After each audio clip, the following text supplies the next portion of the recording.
Welcome to Unfuck Your Brain. I'm your host, Cara Lowenthal, Master Certified Coach and founder of the School of New Feminist Thought. I'm here to help you turn down your anxiety, turn up your confidence, and create a life on your own terms, one that you're truly excited to live. Let's go. Hi, Susan. Welcome back to the show. Hi, Cara. I'm delighted to be back.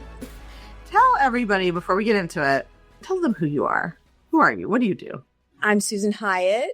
I'm a Master Certified Life Coach, author, speaker, and community builder. And not all of you can see this if you're listening to the podcast, but Susan's shirt matches her chair. She's got like a fuchsia chair and then a fuchsia shirt and then a blue blazer. And it's just like extremely well coordinated. I'm very impressed. That was a happy accident. Most of my wardrobe has this color in it, so I'm often matching my chair on accident. Yeah, someone told me I was matching I just hosted a mastermind in my house, and they were like, oh, you're matching your like decor. And I was like, yeah, because I have the same colors I like and everything. It's all the same. Right. So Susan was on the show last in March 2022. We talked about women's invisible workload.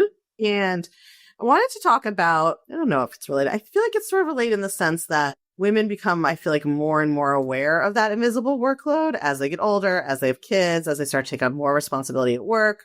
And then I think sometimes our people's reaction to that is to sort of be like, fuck this noise. I'm doing something different, right? Like, I really want to just shake up my life. And so I wanted to have you back on again to kind of talk about this topic of making like unexpected, bold kind of moves in midlife, because I feel like women are so socialized to think that it's like you get married and you have kids, then you're a mom, and then you just sort of like fade into irrelevance and obsolescence.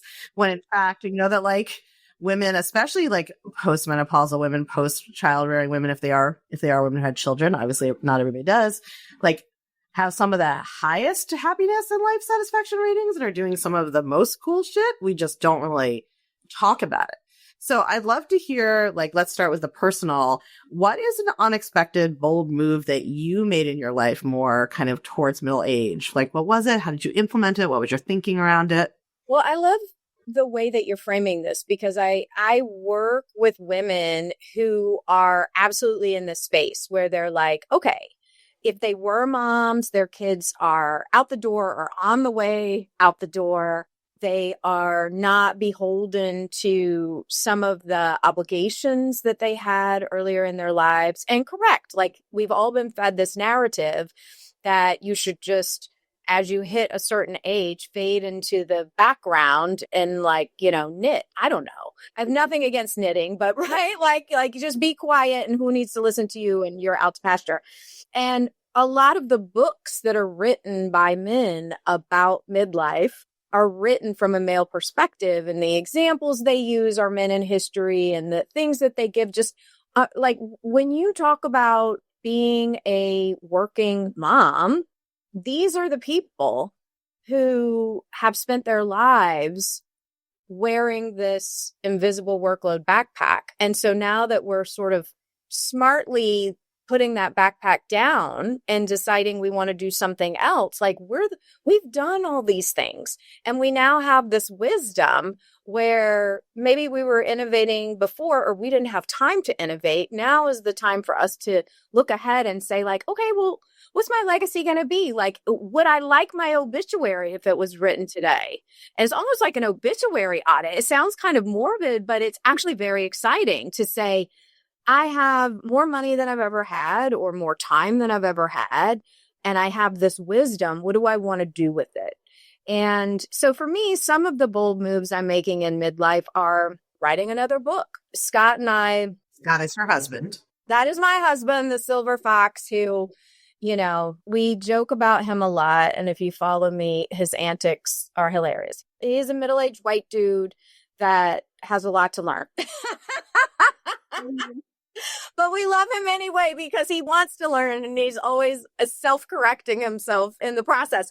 But we love the water and we love to boat. And one thing that a big, bold move I'm going to make is I want to boat the world and I want to document it.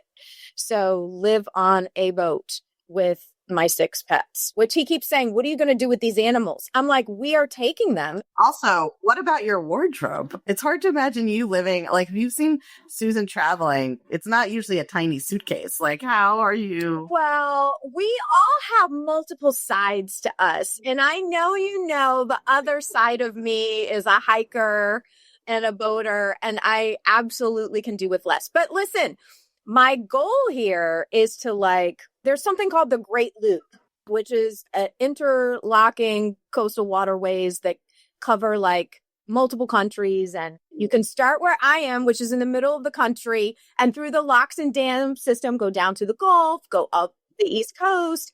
But, I want to go everywhere. I'm like, why would I limit myself to that? I could boat the world. So, but my goal is to maybe I cruise into New York Harbor and do an event and fly home for a couple months and then go back. Right. So my wardrobe's still got to apply, Cara. Still confused about the 6 pets and how they're going on this. Right. When you have these bold ideas in midlife. Naysayers like Scott and me are like, what about your 400-pound Corso Como dog? Where's what about Connie Corso? Connie Corso? I don't remember the name. He's 100 pounds and he currently doesn't like the boat. So that is an obstacle. But right, Scott's like, what about these animals? I don't know the answer to that, but I know I will figure it out. But it's sort of in my younger years or decades, that wouldn't have appealed to me at all. What in the hell? But now I'm like, why the hell not? And I want to document it and have a YouTube channel about it and write a book about it. I love this new era for you. Boating expert and influencer. I'm into this. Listen, I want a boat sponsor. Yeah, that makes sense. I have a whole sponsorship list I am going after. But it's an unexpected thing because I'm such a homebody. Yeah. And I like my space, and I like my space aside from Scott Hyatt. And so, right, I'm now essentially going to be in a tiny house on the water with him. Yeah. We don't know what's going to happen. We don't know. That man can swim. You just put him in a life jacket behind the boat. I think this is an interesting thing, though, because I've been thinking about doing a podcast on this because I feel like I'm making the opposite flip. I mean, you also always love to travel, but I am somebody who has historically always wanted to travel and always wanted to go away and love to do that. And this year in particular, I have just been I don't want to go anywhere. I just want to be home. I'm so tired, I think, from last year and the book and getting married and all this stuff. And I was coaching someone on this recently in the society who had a kind of really high, not high powered career exactly, because she was in an unusual field. So it wasn't a corporate thing, but basically just, in her 20s, she had been a real go-getter and super motivated and the top of her field and blah, blah, blah. And then she just didn't feel motivated to do that anymore, but she was beating herself up and imagining that her 25-year-old self would be looking down on her and not, and thinking she wasn't cool and she was being lazy and not trying. And we did a lot of coaching around sort of, being willing to let yourself change and evolve and shift that identity, right? The thing that seems it keeps people the most stuck with getting older is being attached to this is the kind of person I am. These are the only things I like. I'm not going to try anything new. I'm not going to change anything. And women especially, it feels because we're so socialized around women are inconsistent and fickle and, everything we do is wrong. It feels I feel it comes up in coaching a lot that women don't want to make a different decision or change their mind because that means they had it wrong the first time and now they have to beat themselves up and doubt themselves or they weren't really committed or whatever, as opposed to no, maybe you just changed. Maybe that was a really good relationship for you for 20 years and now it isn't. Maybe that was a career that was really meaningful and now it isn't. And that's okay. Yeah, change doesn't have to make what was before bad. I have really loved all the different eras of my life, except maybe when I was a stay-at-home mom. It seemed like a good fit for you, honestly. It wasn't a good fit, but I was willing to try it and admit that I needed to change my mind, right? But I think part of this obit review is being willing to say the secret thing you're scared to say out loud, which is the person you were coaching admitting that maybe I don't want to do this anymore. Maybe I've identified, I work with a lot of entrepreneurs like you do, and maybe this entrepreneurship thing maybe I want to do maybe I want to open a franchise, or maybe I want to like whatever. But being willing to say the secret thing, like what I really am afraid to say out loud is, I love this house. I love this community. And for a certain amount of time, I want to leave it all and go both the world. And maybe it'll blow up in my face. Maybe it won't. But like being willing to say the thing, and then also being willing to make a bold prayer, if you will, that, hey, I'm going to ask for the whole thing. I want a yacht sponsor. Okay. I feel like one of the things that comes up a lot is, and this is, of course, if you're a coach, you know that you hear this from women who are 21 and 81, right? Is the same thought, which is like, I'm too old, it's too late. Yes. Right. For like whatever it is they want to do. So I'm curious kind of how, if that comes up for you and how you deal with it, or why you think it hasn't, how do you deal with the other clients? Because I know like, I feel like I'm constantly pushing back against this. And also it's so like you watch someone say it for years and years and you're like, well, maybe now, you weren't 20 years ago when you started saying you were too old. Well, I think you've hit on something really important, is that a lot of these mental obstacles are universal. Like we all think them at a certain point, like, and the I'm too old one is comical to me as a coach, because like you, I have heard it over and over and over again from women across the ages. And what I witness on a daily basis is that no one is too old for whatever their bold dream is, because we see them doing it.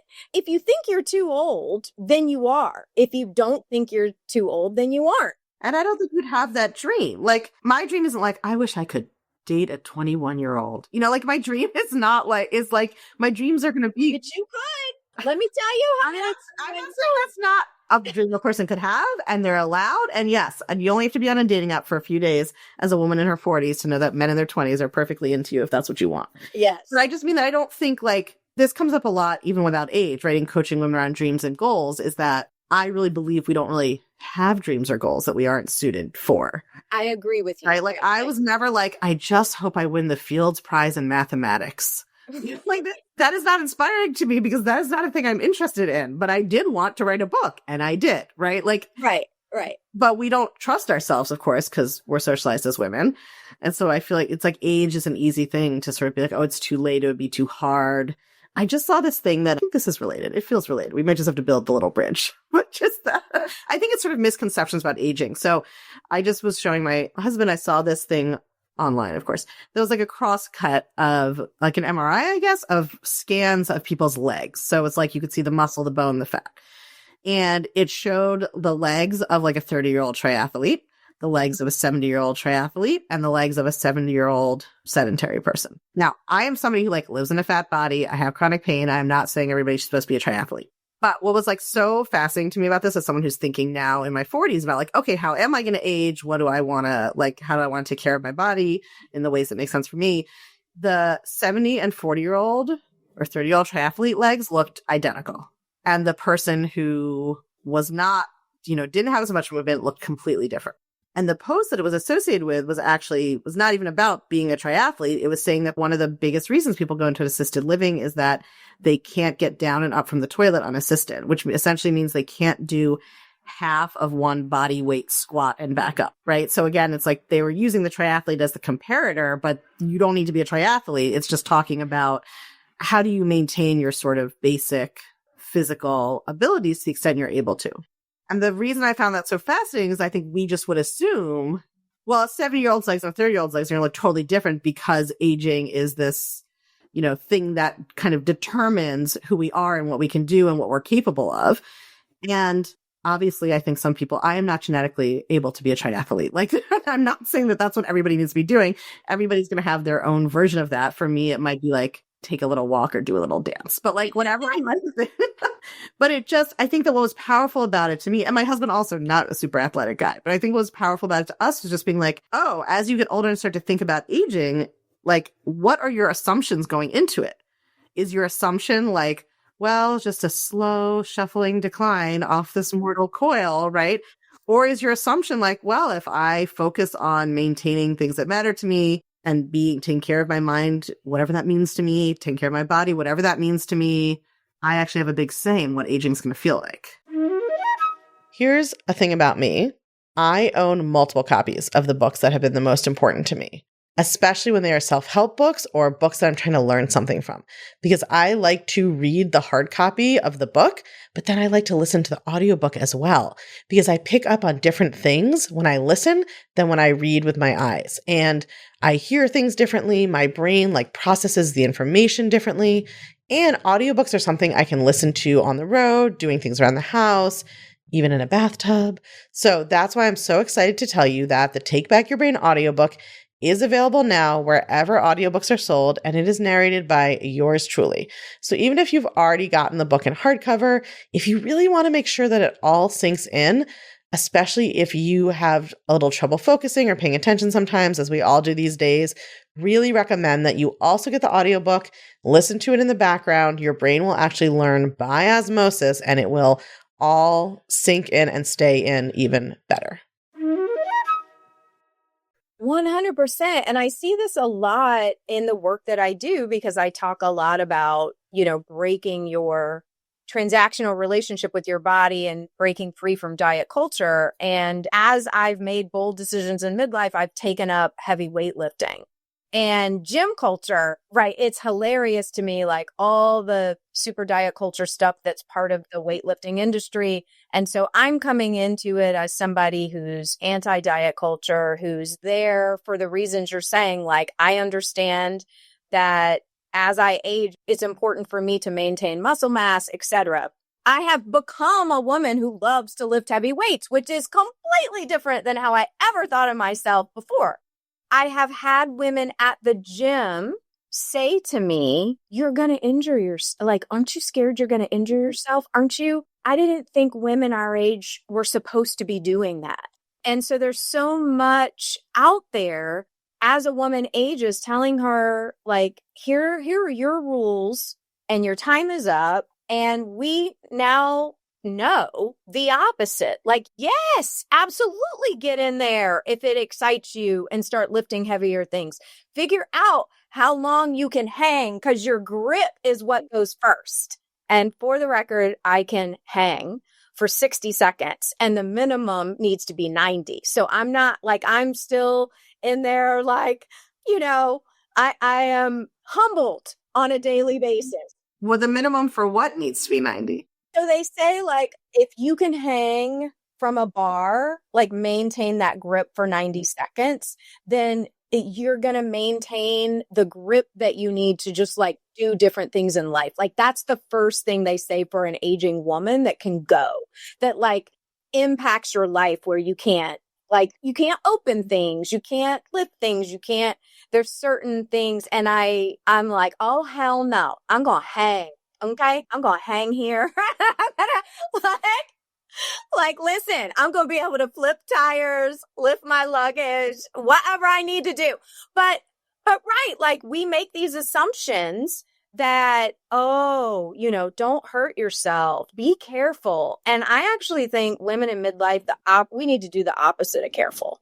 That's so wild, because you can't imagine men in the gym saying to each other, like, sir, you look kind of old, so I don't think you should be.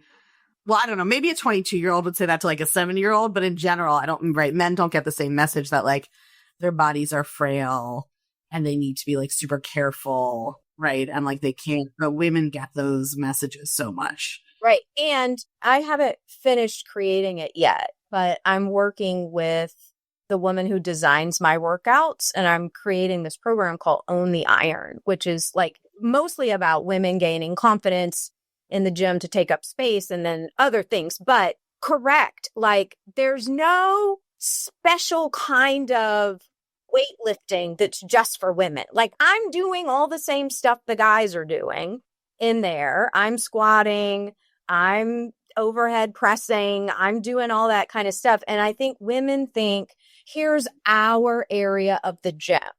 Our area of the gym is cardio and these very light weights.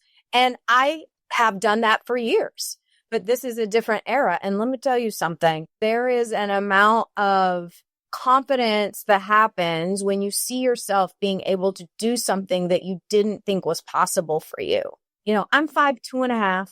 Okay. But I'm like, I was talking to this guy at the gym because I was deadlifting, and there are certain like benchmarks in deadlifting. And I'm now between intermediate and elite, I guess you could say.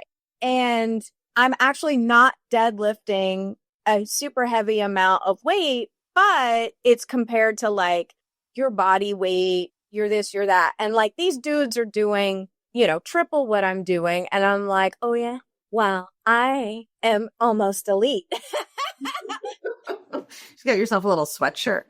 I think that is such a there is so much programming to women that we aren't physically strong. I've had this with like my own the trainer that I work with, that I lift with, like of not just sort of assuming that any amount that I'm lifting isn't a lot, or that I'm not strong, or that my body is like, I think there's such that fragility. It comes in also so much with chronic pain, which is something that I do a lot of coaching and thought work around of like, I mean, chronic pain is essentially, right, your brain being kind of stuck in a hypervigilance about sensation in your body and having a, threat response to something that isn't actually dangerous. But I think, I mean, there are lots of reasons that women have more chronic pain, and obviously like, shoving down the emotions and experiences of oppression is one of them. But I don't know. Hello. Yeah. But I also think that like there's probably a piece of it that has to do with like if all that programming is that your body is kind of like weak or fragile or whatever. I just saw this stat that I haven't really decided what to make of it. That was about the number of women in the C-suite, the percentage of women in the C-suite who played college sports is like insanely high. And I'm, maybe part of it is network stuff, part of it is team cooperation, but I also just wonder if some of it is like seeing yourself as sort of strong. I do. I saw some of the criticisms to that, like, oh yeah, well they also my parody Instagram nonsense. Is that right? They also had, money and privileging. But I do think there's plenty of research that shows that girls who are in sports have a higher percentage of leadership later in life. And that's not the only place you can get leadership. But for instance, I wasn't even in sports and here I am still. Right. Same. Actually, I was in grade school because I went to parochial school where you didn't have tryouts. Everybody was on the team. And I was the best bench warmer you ever saw, Cara. Like, I was the kid they put in the last 15 seconds. And think about what a cheerleader you are for other people now, though. Totally. You're very supportive. I had the Spirit Award every time. I was at every practice. But what you're saying is true. Like the messages of you're going to get hurt for women is like, that's where it's like, be careful. Don't get your hopes up. You're going to get hurt. And it's like, guess what? Sometimes athletes get hurt. It's okay. Like if I sprain something or like, I don't want to get hurt, but like, you know what?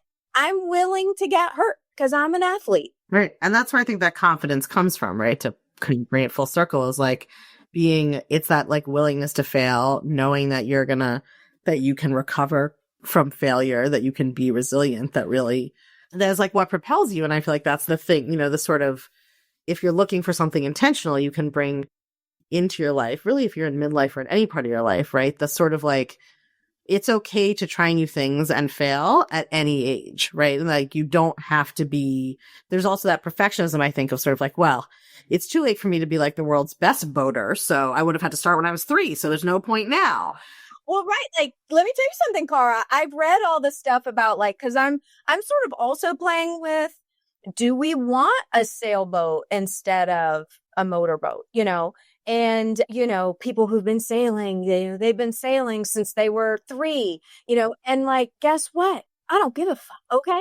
Listen, I might end up in the Bermuda Triangle. I was going to say, now we cut to Susan and the 6 animals being rescued off the coast of Madagascar. Listen, I'm going to have the stories though, not the regrets. And I think that in midlife is the mantra that women need. I want to be the woman with the stories, not the regrets. And I think so many of us, not that I am totally regret proof. Of course I have regrets, but I think that if you look at the rest, how many years do you think you got left? You going to sit around and do nothing? Or are you going to be like, you know what? Susan Hyatt out there in the Bermuda Triangle, Cara's deciding she's got this whole new era of her life. She's did that book tour. She's sick of that shit. The hermit era. Right? Like, you get to change your mind. You get to take bold action, and you get to like, okay, so you drop a weight on your foot. Guess what? Bones break and they mend. Right. You'll survive. I think that like, do you want to would you rather stay home and have no story, or would you like to have a story about how you tried to sail around the world and then your 6 animals capsized the boat and then you were rescued by the Coast Guard? Like, still a much better story. And the other thing that I always think about is that there's a subjective experience of time, and that doing basically novelty, doing new things makes time feel longer, right? So like, if you want to feel like you're getting more out of your time, doing new things, doing things you haven't done before is the way to do that. I didn't know that research. Don't ask me for a citation, but I looked this up once because haven't you ever noticed, like, if you walk somewhere and it's a new route, the way there feels longer than the way back? Yeah. Yeah. It's because it's new and novel. Or it's like when you go on vacation, you go to a new place and the first day feels like it's 1,000,000 hours long. And then by the last day, it's like time has sped up. It's like the more novel something is, the more kind of conscious and aware you are of it, and your perception of time changes. That's why, like, if you go on an adventure for a week, it feels like so much happened. You can have a staycation for a week and it's Saturday and you're like, oh God, what even did I do in the last, like, it's all gone. It's just like sameness. So when you think about that with your life, it's like, do you want to live in the same place and talk to the same people and do the same things for 40 years? Or do you want to mix it up? And there isn't a right or wrong. If you're happy the way you are, this is not a should. Like, I don't want to sail around the world personally. Right. Most people listening to this is like, she's crazy, but I also would watch that YouTube show. Yeah. But whatever your thing is, like, you want to pick up rugby, you want to take up pottery, you want to open up your relationship, like whatever it is you want to do, like, what is the kind of novelty you're seeking, and not tell yourself that you're too old, it's too late, you should have started when you were 20. And listen, the thing of it is most of our best work is ahead of us if we believe that. And by work, I mean, you know, what we learn, what we experience, the relationships we have. Some people who are going to love you the most in your life, you haven't even met yet, potentially. And I love to think of life that way. Like, wow, I have more best friends. Francis, my best friend, probably listen to this and be like, no, you don't. I'm it. But right, like, I have more friends like waiting, maybe in different ports around the world that I haven't met yet. We're in the Coast Guard who are going to pick you up. Listen, that would be Scott's friend. He'll make friends with the Coast Guards. I'll probably curse them out. I'll be like, you'll be like, everything's fine. Just because I'm currently floating on top of a raft made of 3 dogs tied together doesn't mean I need your patriarchal condescension coming to rescue me. Listen, you're manhandling Mork the Beagle. I don't like that. Do you have a woman on your team I could talk to? Where's the lady, please? I was talking to somebody today who uses Chat GPT, and she was saying, she probably listens to your podcast. Hi. But she said she named her Chat GPT robot Chet, that it was a man. And I said, your Chat GPT robot is male? And she goes, what is that face about? I said, I don't want a man, living or robot, telling me shit. Like, what? Anyway, that's a side note, but like, correct. All right, Susan, where can people find you if they want to watch you try to sail around the world or get coaching on midlife or whatever else is going on with them? They can find me. My website is susanhyatt.co. I'm on Facebook and Instagram, Susan Hyatt. And if you like a good salty rant every now and again, you can see that on social. All right, my friend, thanks for coming on. Thanks for having me. If you're loving what you're learning on the podcast, you have got to come check out the Feminist Self-Help Society. It's our newly revamped community and classroom where you get individual help to better apply these concepts to your life, along with a library of next-level, blow-your-mind coaching tools and concepts that I just can't fit in a podcast episode. It's also where you can hang out, get coached, and nerd out about all things thought work and feminist mindset with other podcast listeners just like you and me. It's my favorite place on earth, and it will change your life, I guarantee it. Come join us at www.unfuckyourbrain.com/society. I can't wait to see you there.